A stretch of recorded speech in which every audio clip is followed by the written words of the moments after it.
Everywhere I speak in English, it's not because white people can't hear what I'm saying. They hear what I'm saying. I never said white people must leave South Africa. I said return the land so that we share the minerals of this country together. Malema refuses to back down. Julius Malema is standing firm on his controversial land reform message, insisting that he is not calling for white South Africans to leave the country. Instead, he says, the land must be returned so that all South Africans can share in the country's wealth and opportunities. Despite the criticism surrounding his views, Malema shows no sign of backing down, arguing that land ownership is central to economic freedom and dignity. But is Malema's stance a fight for economic justice, or is it deepening an already heated debate? Watch as it unfolds, and share your opinions in the comment section. They want to sit on the table and eat alone, and then we must watch them. That time is over. We want to sit on the table. This table belongs to us. It is our table. You will never have dignity without a land. No one will be respected without a land. We are not disrespected because we are black. We are disrespected because we don't own property. And the ownership of property starts with the land. How do I build my own house? Give me a job.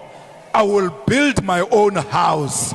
Why do you give me RTP? It's because you want to keep me here. You don't want me to leave. Every time I complain, you say, we've given you a house. I don't want a house. I want a job. I've gone to school. I've got qualifications. I don't need anybody's favor. Today, they have a problem with Malema. Why? Malema is not a problem. Malema says, give these people land. The stolen land must be returned into the hands of the rightful owners. We want our land back. Everywhere I speak in English, it's not because white people can't hear what I'm saying. They hear what I'm saying. I never said white people must leave South Africa. I said return the land so that we share the minerals of this country together. They want to sit on the table and eat alone, and then we must watch them. That time is over. We want to sit on the table. This table belongs to us. It is our table. You will never have dignity without a land. No one will be respected without a land. We are not disrespected because we are black. We are disrespected because we don't own property. And the ownership of property starts with the land. If you want to eat, food comes from the land, if you don't know. The clothes come from the land. The jobs comes from the land. When you say we want these mines, on whose land? Because you must first take the land, then the land comes with everything. That's why when they arrived here, these whites, they did not steal our women. That they did later. When they arrived, the first thing they stole was the land. From there they knew everything will follow them. If you are poor, you don't have the land, you enter Pep store, and just before you entered Pep store, they stole a phone inside that shop. When you arrive at the Pep store, they are searching people looking for the phone. And the first thing you say when you arrive, or what's happening? What's happening? But no, the phone is missing here. You are going to search yourself. Or I didn't take any phone, but you're not there. The reason you do that is because you are going around with shame. You are not proud. You do not own the land. Look at an uneducated white person. By the way, many of them didn't go to school. White Afrikaner here in Msunduzi. Look at him when he walks. You will even feel like you can hear the footsteps. He walks with confidence because he knows he owns this property. We don't walk with confidence. We all walk like we're running away. We walk like this, so that if trouble starts, I'm able to run. I can't be a suspect. Why? Because we don't have the land. That's why they fight anyone who says, give the people the land. Why? These people are going to have their dignity and they are going to speak back to white people, because that's what ownership does. They will never undermine us. We want every house to have a tap, and that tap must have a running water. No human being must drink water with animals. No one. We want our children to get jobs, to get education.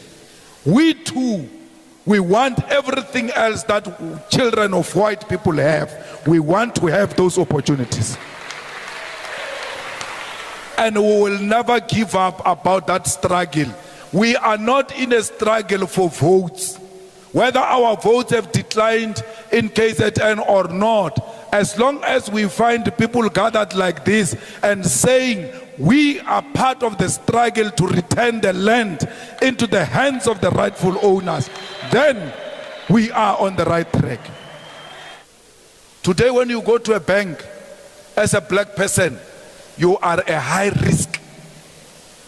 You are a high risk. They cannot give you a loan easily. We want a bank that will belong to us and be sympathetic to us and give us those opportunities so that we are equal to the whites. The only people who can speak for black people is the EFF. No one else. They've all abandoned black people. No one is going to tell us where to go and where not to go. This is South Africa. We go everywhere. I can never be intimidated by small boys and small girls.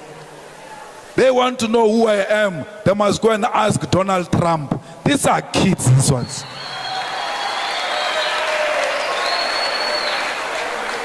I'm also known in America there. The president of America knows there is Malema. You can't intimidate him. He's not scared of anything, especially when it comes to issues of black people. There is no one who's going to make us be scared.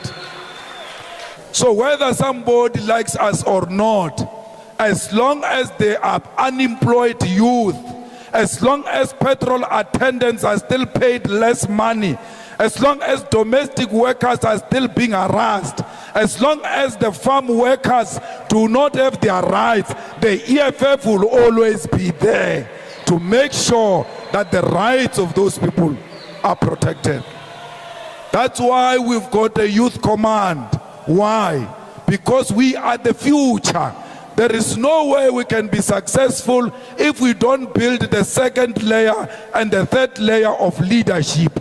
In these young people, when we die, they must pick up the spear and continue with the struggle for economic freedom in our lifetime.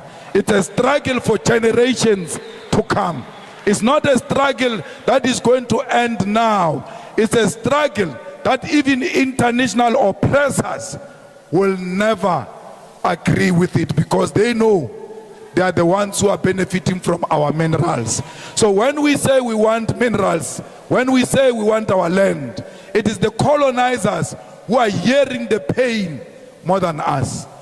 You must never be intimidated by another human being. You are all born of a woman. No one is better than you.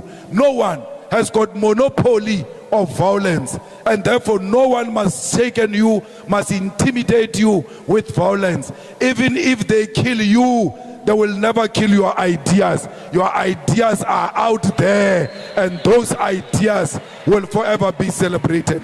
They killed Steve Biko. We still talk about him today. They killed Krisani, we still talk about him today. They killed Subukwe, we still talk about him today. They killed our leaders, but the ideas were already out. They will never kill the ideas that are aiming at liberating black people. Do not be scared.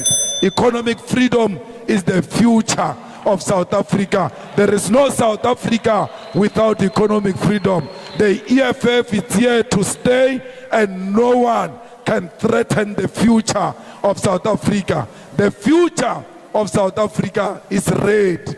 When you go to vote, when you vote against the EFF, you are voting against your blood, because your blood is red. The EFF is red. We are voting EFF on the 4th of November. Msunduzi will bring the freedom and the true freedom, the true economic freedom in our lifetime. Amandla! Amandla!